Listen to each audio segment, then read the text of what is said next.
José Carlos Men, o famoso locutor da Rádio Cultura de Rolândia, conhecido como Nhô Miranda. E ele vai dar uma entrevista aqui para o blog do Farina, contando a história da Rádio Cultura de Rolândia de 1967, quando ele começou, até hoje. Então não perca, inesquecível essa entrevista. Estamos aqui com o famoso locutor da Rádio Cultura de Rolândia dos anos 60, 70, 80 e 90. 45 anos de rádio. José Carlos Men Nhô Miranda, o famoso Nhô Miranda. Vou te chamar de Miranda, tá? Ô Miranda, que ano você começou na Rádio Cultura de Rolândia? Eu comecei na rádio, na época não era a Rádio Cultura, era a Rádio Clube de Rolândia. Eu comecei em abril de 1967. No auge da Jovem Guarda? Isso mesmo, no auge da Jovem Guarda, né? Os Beatles fazendo sucesso no mundo inteiro. Então iniciei em 67, em abril de 67, entrei com 19 anos, né? Já com essa vozona? Já tinha essa voz, tinha chegado do quartel, aí iniciei minhas atividades na Rádio Clube de Rolândia em 1967. Galã, hein? Galã. Sim, era jovem, né? A época da Jovem Guarda. Galã Miranda. Na época você não começou com Miranda, era José Carlos Men. José Carlos Men, é o nome verdadeiro. Aí você começou fazendo o que lá, Miranda? Aí eu comecei como operador de som, que naquela época o rádio você não entrava já como locutor profissional. Acho que até hoje, né, Miranda? Hoje, eu não sei, estou afastado do rádio. O Cobra começou também como locutor já. Não. O Cobra começou como assistente, né? Como assistente. Bom, eu comecei como operador de som na época, trabalhei quase um ano como operador de som, aí depois me jogaram já para locução, que eu já tinha o dano. Quanto tempo depois? Mais ou menos uns 10 meses. Já passei para locutor. E quem foi que lhe fez o convite para a locução? Olha, ali tinha uma equipe de rádio muito boa na época, né, em 67, tudo veteranos já profissionais. Todos eles me apoiaram, que eu tinha a capacidade já de iniciar. Sim, mas quem chegou e falou, você vai fazer o programa? Foi o Ruberval.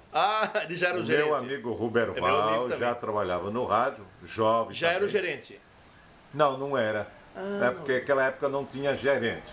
Naquela época tinha 3 proprietários da rádio, que era o senhor Amadeu Puccini, Pedro Liberti, na época ele morava em Curitiba, e o senhor Vitor da Andréia. Então eram os 3 proprietários, então não tinha gerente. O próprio dono era o gerente, o senhor Amadeu Puccini. E qual foi o primeiro programa mesmo? Que eu fiz? Embalo Jovem. Olha. Que era o auge da Jovem Guarda. Então eu lembro até hoje que eu iniciei com o programa Embalo Jovem. Né? Como que funcionava o programa? Era através de cartas e através de telefone. Ao vivo? Ao vivo, a gente fazia ao vivo. Diga-se de passagem, eram poucos telefones em Rolândia, né? Era pouco. Não era essa fartura que tem hoje, não. Naquela época o telefone você tinha que pedir a ligação para a central, né? Era complicado. Então era bem mais lento. Eu me lembro disso. Você lembra, né? Eu sei que você... E daí? Foi bem no primeiro programa? Não, foi bem. Naquela época não existia FM, então a rádio AM era o forte naquela época. Então aqui no município a nossa emissora sempre liderava a audiência. Então todos nós tínhamos audiência, cada um tinha o seu programa, então cada um tinha a sua audiência. Eu, além de fazer, então, esse embalo jovem, eu também fazia depois uma parte técnica, porque nós fazíamos locução, fazíamos técnica de som, então, para assim, fazer uma programação mais positiva para que todos fizessem um pouquinho de cada coisa, não era aquele individualismo. Então, todo mundo fazia um pouquinho de cada coisa. Tinha aquele que vendia publicidade, locutor, técnica de som, fazia cobrança, puxava a linha de som naquela época. Então todo mundo partilhava em conjunto. Então todo mundo fazia a sua parte. Miranda, e nesses anos 60, quais eram os seus colegas e os outros programas da Rádio Clube na época, né? Rádio Clube. Então, quando eu entrei na Rádio Clube de Rolândia, ali tinha o Geraldo Borges. Que fazia qual programa? Ele fazia o programa de esportes e fazia... ele tinha até um programa de tango. Eu lembro. Ele fazia...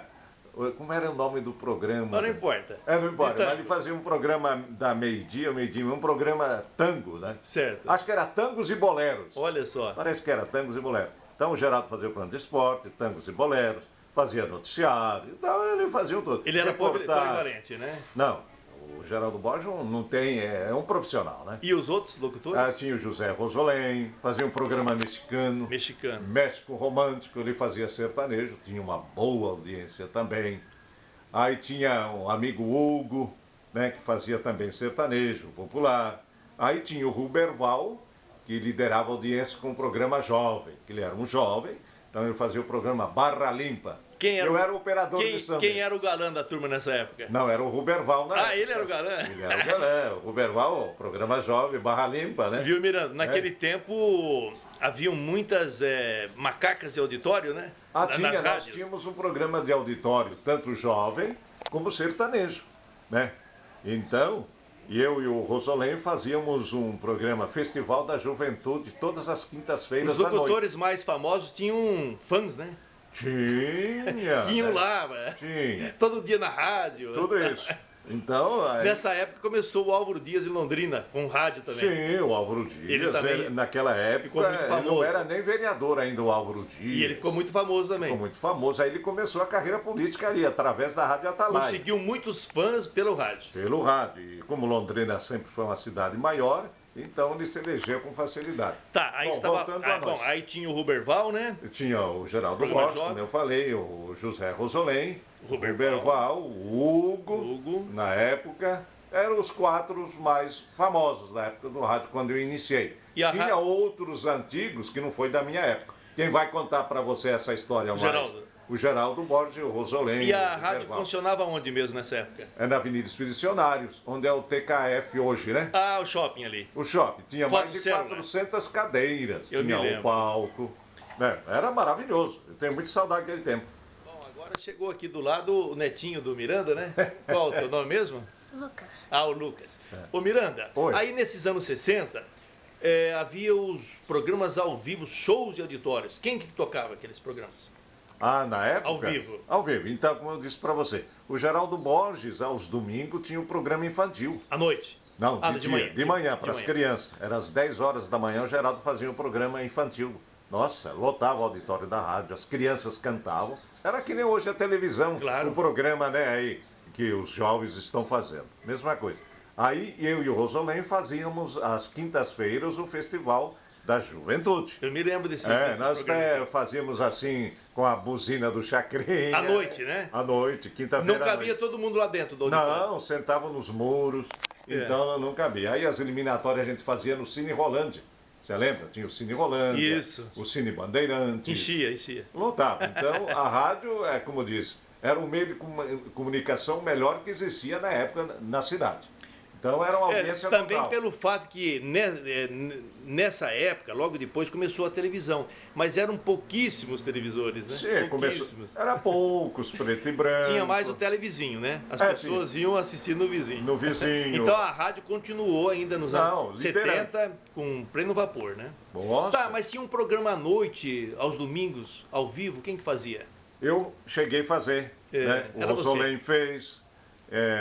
O Geraldo também fez. Tinha até teatro no palco auditório. Até teatro foi feito. Tinha equipes de teatro de Londrina que vinha se apresentar a fazer teatro, além de fazer o show de programa sertanejo, programas jovens, né? Aqui no palco auditório passou muitos artistas famosos na época que eu não me lembro. Eu lembro que veio Aguinaldo Raiol na época, né? Na época tinha um Carreiro e Pardinho, que era o forte do sertanejo, Zique Zeca, Vieira e Vieirinha. Então, Tonico Tinoco veio uma vez. Tonico Tinoco. Então veio vários artistas. Você chegou a assistir então o Tião Carreiro, ao vivo? Claro. Rapaz, veio na época que eu trabalhava em 67. Que orgulho, hein? Que orgulho. Que orgulho esse. Eu era jovem, eu sempre gostei. Esse é o verdadeiro rei da viola, né? Sim, o Tião Carreiro e Pardinho é o rei da viola. E como que era o Tião Carreiro? Assim, era uma pessoa assim... Muito simples, né? Muito simples. Mas quando pegava a viola e cantava... Tinha qualidade. Veio, como diz, lá das raízes. Arrepia. Arrepia. Até hoje. Até hoje, né? Até hoje. É o rei do pagode. Verdade.